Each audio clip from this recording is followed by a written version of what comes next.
Alabama beating Texas A&M, and kind of the way it happened, especially from the defensive perspective, I said, I think both of these quarterbacks will turn the football over. That's what happened. Both threw an interception. I said, don't be surprised if you see double-digit sacks in this game. That's what happened. I think 11 total sacks. Max Johnson's back there running for his life. Now, I didn't expect Jalen Milroe to throw for 320 yards, but Texas A&M stacked the box, right? Kind of forced Alabama into this position that Blaine was talking about where, hey, let's just put Jalen Milroe in the pocket and see if he can beat us. Now, he finally got some help. Jermaine Burton had 197 yards receiving and a couple touchdowns.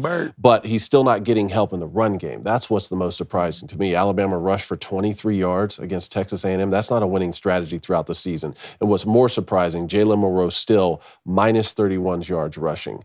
I don't know how that happens. To me, the best comp for him is a young Denard Robinson. I've been thinking about this the last few weeks, and I played with Denard Robinson in his first season when he was at Michigan. These guys are incredible athletes, can get by anybody on the defense, physical runners, but both have really strong arms. But when they're younger quarterbacks and they have some deficiencies on the offensive line, Jalen Milroe is taking a lot of sacks, taking a lot of hits. I would use his greatest skill set, which is his mobility, to be able to open up some more of that passing game.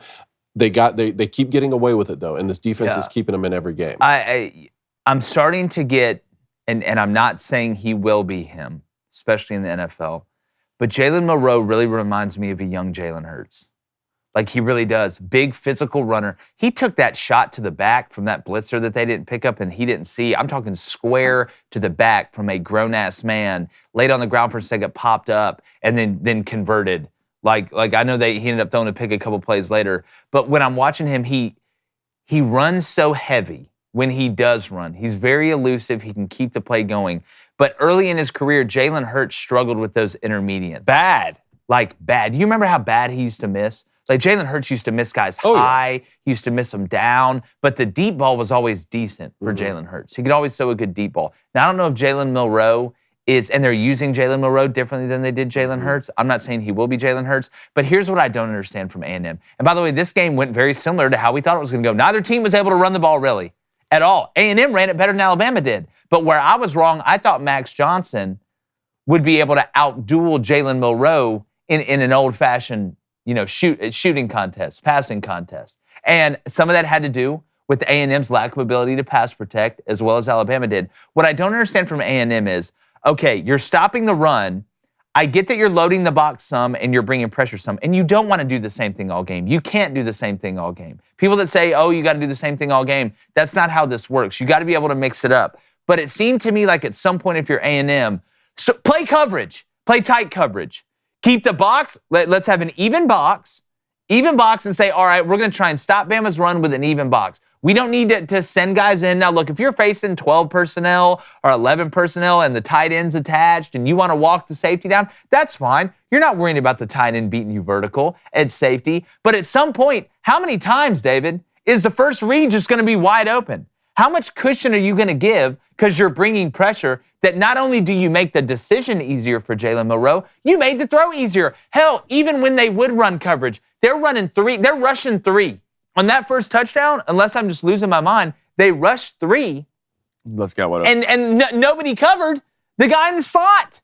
Nobody covered the guy in the slot vertical. I want to say it was cover three is what it looked like to me. I need to go back and look at it. May have been cover three, may have been man free. I need to go back and look at it. Either way, the safety in the middle or the safety in the sky who had to reverse out back to the wide open guy, it shocked me that A&M at some point just didn't say, all right, that's fine. We don't think you can run it. You've obviously proven that you can't run it. We're going to put 5 in the box, 6 in the box. If you want to run it, great. We'll play head up, get you in 2nd and 7, and then get you in 3rd and 6. And then we'll play coverage and bring heat every now and then. We'll show pressure and back out of it. But the amount of first reads that were open for Jalen Milroe and how open they were, how many of those catches by Burton was nobody around him until he took 2 steps after he caught the ball? Well, if you go back and watch this game, that DeBerry kid had no chance. No chance.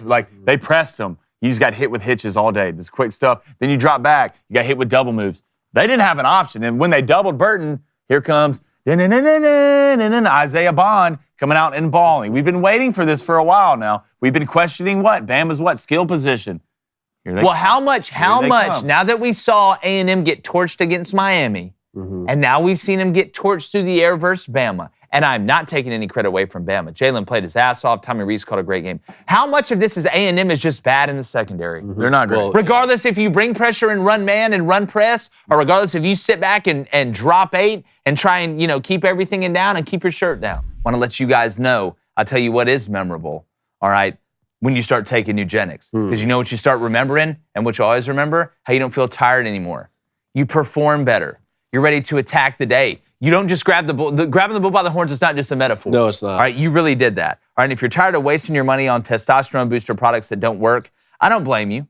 But our friends over at Nugenix Total T, they let you try before you buy on their supply. And you get a complimentary sample when you text 231-231 and enter keyword Crain. Blaine, this is something you've talked about a lot. I mean, we lose testosterone as we get older, right? You start going from, falsetto to whatever the high pitch one is. Is that correct, David? Am I around there? Is that falsetto? You go from baritone to falsetto. There you go. How about that? I'm going so deep in the bag right now. All right, but you can turn back the clock and re-energize your life. Yeah. Blaine, tell them about it, man. I'm telling you, from a guy whose testosterone was super low when I went and got it checked, like just from an energy state, like an everyday basis standpoint, like Nugenix, you wake up, you're hopping out the bed like you're possessed, weight room, you're lifting up everything. Hell, almost picked up the building the other day. Just from a daily standpoint, your energy is there. You feel like a dude. You're walking outside. You're whistling at chicks. You know how it goes. I'm telling you, total. Can we get a flex? Huh? Yeah, can we get a flex real quick? Oh, good. He's going to flex and bust out. Get a complimentary bottle of Nugenix Total T when you text 231-231 and you enter the keyword Crain. That's C-R-A-I-N. Text now and you'll get a bottle of Nugenix Thermo X, their newest and most powerful fat incinerator ever, with key ingredients to help you lose fat fast and get lean even faster. Absolutely free. That's 231-231. Enter keyword Crain, C-R-A-I-N. That's 231-231 and enter Crain. We saw that when Restrepo was cooking them with Miami. And you knew it was coming. You knew where it was going, David. I'm glad I didn't see the box score of this game before I made my pick, because still, Alabama, 14 penalties, almost 4 times as many as Texas A&M.